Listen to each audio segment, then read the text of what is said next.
गलत इल्जाम है हम पर की वफादारी नहीं करते, गलत इल्जाम है हम पर की वफादारी नहीं करते। अरे हम मोहब्बत बांटते हैं अदाकारी नहीं करते, अरे हम मोहब्बत बांटते हैं अदाकारी नहीं करते। और बुरा वक्त जब भी आया है वतन पर ऐ वतन वालों, और बुरा वक्त जब भी आया है वतन पर ऐ वतन वालों, हम अपनी जान दे देते हैं, गद्दारी नहीं करते। मोहतरम सामईन इकराम, जैसा कि आप सभी को मालूम है कि आज 26 जनवरी यौम जमहूरिया ये हमारे मुल्क हिंदुस्तान की तारीख में निहायत अहमियत का दिन है। आप ये भी जानते हैं कि इसी दिन हमारे मुल्क का आईन नाफिज हुआ था।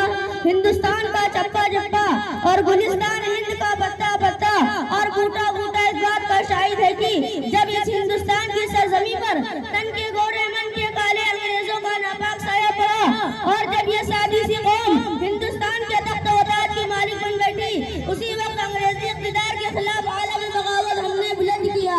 राष्ट्रों की गुर्बत वजूदी से बेफिक्र होकर, राहों के खतरा से बेफिक्र होकर हमने इस मुल्क को आजादी दिलाई थी।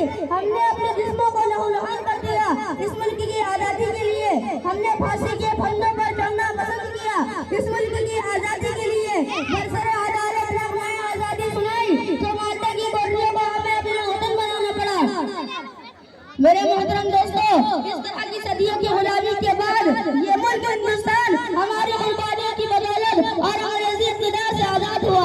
और हमने ये जमहूरियत का फैसला बहुत सोच समझ कर अख्तियार किया है ताकि मुखालिफ मज़ाहिब वादियान और नज़रियात व अक़ाइद के करोड़ों हिंदुस्तानी आज़ादी की दौलत से सरफराज हो सके। लेकिन दोस्तों, आज़ादी के बाद यूं मिले वतन के लोग हमसे, आज़ादी के बाद यूं मिले वतन के लोग हमसे, आज़ादी के बाद जैसे बेहद कोई दूसरे शादी के बाद। मिल्लत इस्लामिया के गयूम नौजवानों, आज हिंदुस्तान के अंदर क्या हो रहा है? आज़ादी से लेकर आज तक मुसलमानों के साथ किस तरह का रवैया अख्तियार किया जा रहा है, मुसलमानों के साथ कैसे कैसे मंसूबे अख्तियार किए जा रहे हैं। कभी गाय के नाम पर मुसलमानों को कत्ल किया जा रहा है, तो कभी शक व शुबा की बुना पर नौजवानों को मौत की घाट उतार दिया जाता है, तो कहीं हमारी माँ और बहनों की इज्जत से खिलवाड़ किया जा रहा है, तो कहीं हमारे मासूम बच्चों को मौत की घाट उतार दिया जा रहा है, तो कहीं हमारी मसाजिदों पर, तो कहीं हमारी मदारिस पर शक की नजरें डाली जा रही हैं। और हद तो ये हो गई है कि आज हमारी शरीयत में मुदाखलत की नापाक साजिशें की जा रही हैं। मेरे दोस्तों, मैं बताना चाहता हूँ इन फिरका परस्त ताकतों को, इन इत्तेहाद के दुश्मनों को और सेकुलरिज्म के नाम पर इन सियासत की रोटियां सेकने वालों को कि कान खोल कर सुन लो, जब तक इस हिंदुस्तान की सरजमी पर एक भी कलमा पढ़ने वाला मौजूद रहेगा, खुदा की कसम अपनी शरीयत पर अमल करता रहेगा। कोई माँ का लाल ऐसा पैदा नहीं हुआ जो हमें अपनी शरीयत पर अमल करने से रोक सके। हम कल भी अमल करते हैं, आज भी अमल करते रहे और इंशाअल्लाह मरते दम तक करते रहेंगे। मेरे दोस्तों, कल भी हम अपने इस मुल्क की आजादी के लिए सूली पर चढ़ते थे, आज भी चढ़ सकते हैं। कल भी हम अपने इस मुल्क में तोपों और टैंकों पर चढ़ना पसंद करते थे, आज भी पसंद करते हैं। लेकिन हम अपने दीन, मिल्लत, मजहब व शरीयत पर आज नहीं आने देते। मजलूम सही मजबूर नहीं है हम, मजलूम सही मजबूर नहीं है हम। अगर शरीयत पर आ जाए तो बाबा हम भी सदवर आ जाएंगे। मिल्लत इस्लामिया के गयूम नौजवानों, आज हिंदुस्तान में क्या हालात है और क्या हो रहा है, मैं इसकी एक वजह बताता चलूं कि एक वजह ये भी है कि हिंदुस्तान के अंदर मुसलमानों के खिलाफ जो साजिशें की जा रही हैं, इसकी सबसे बड़ी एक वजह ये भी है कि मुसलमान इस मुल्क से इतनी मोहब्बत क्यों करता है, मुसलमान को आखिर इस मुल्क से इतनी मोहब्बत क्यों है। अरे क्यों ना हम इस मुल्क से मोहब्बत करें, अरे क्यों ना हम इस मुल्क से प्यार करें। हम तो जीते जी भी प्यार करते हैं और इंशाअल्लाह मरते दम तक प्यार करते रहेंगे। और मोहब्बत का सर्टिफिकेट किसी खड़े होकर पेशाब करने वाले से लेने की जरूरत नहीं।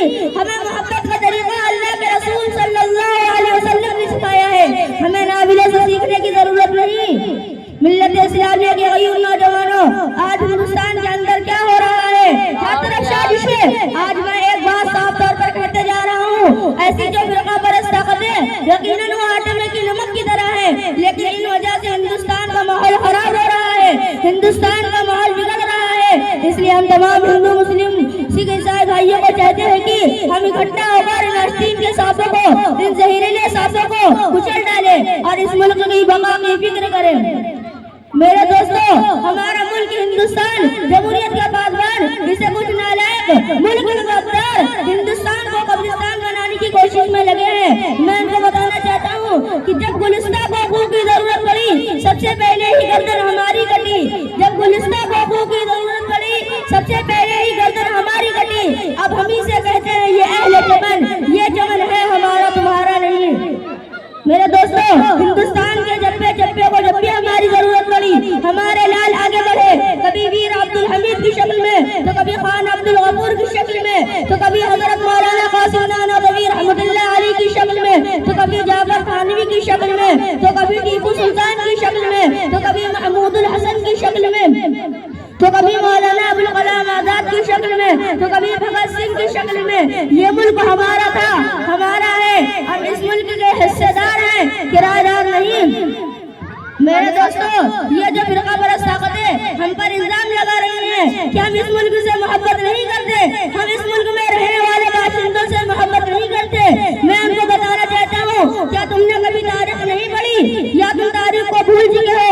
अरे अगर तुम्हें तारीख नहीं तो आज सुनो मेरी बात को। क्या तुम भूल गए मौलाना अबुल कलाम आजाद के जलसे को, जो उन्होंने 1923 के जलसे से खिताब करते हुए फरमाया था कि अगर कोई भी बड़े से बड़ा शख्स आकर मुझसे ये कहे कि अबुल कलाम कल हिंदुस्तान को आजादी मिल जाएगी, कल हिंदुस्तान को आजाद कर दिया जाएगा, बशर्त यह है कि तुम हिंदू मुस्लिम प्रेम मोहब्बत की बातें करना छोड़ दो। उस वक्त अबुल कलाम ने कहा था, मैं ऐसी आजादी पर लाड मारता हूँ, मुझे ऐसी आजादी की जरूरत नहीं, मुझे तो हिंदुस्तान के अंदर हिंदू मुस्लिम सिख ईसाई की आपसी मोहब्बत और उनका इत्तेहाद चाहिए।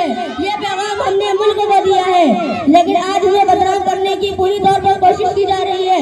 इसलिए मैं फिरका परस्तों से कहना चाहता हूँ, तुम लाखों जतन कर लो, हमारे दिलों से हिंदुस्तान की मोहब्बत को और आपसी मोहब्बत को कम नहीं कर सकते। ये नफरत भरी है, ना पालो इसे, ये नफरत भरी है, ना पालो इसे, दिलों में जो खलश भरी है निकालो उसे, न तेरा न मेरा न इसका न उसका, ये सबका वतन है, बचा लो इसे। उम्मा अलीना इल्लल बलाग। अस्सलामु अलैकुम व रहमतुल्लाहि व बरकातुहू। बहुत खूब, माशाअल्लाह, बहुत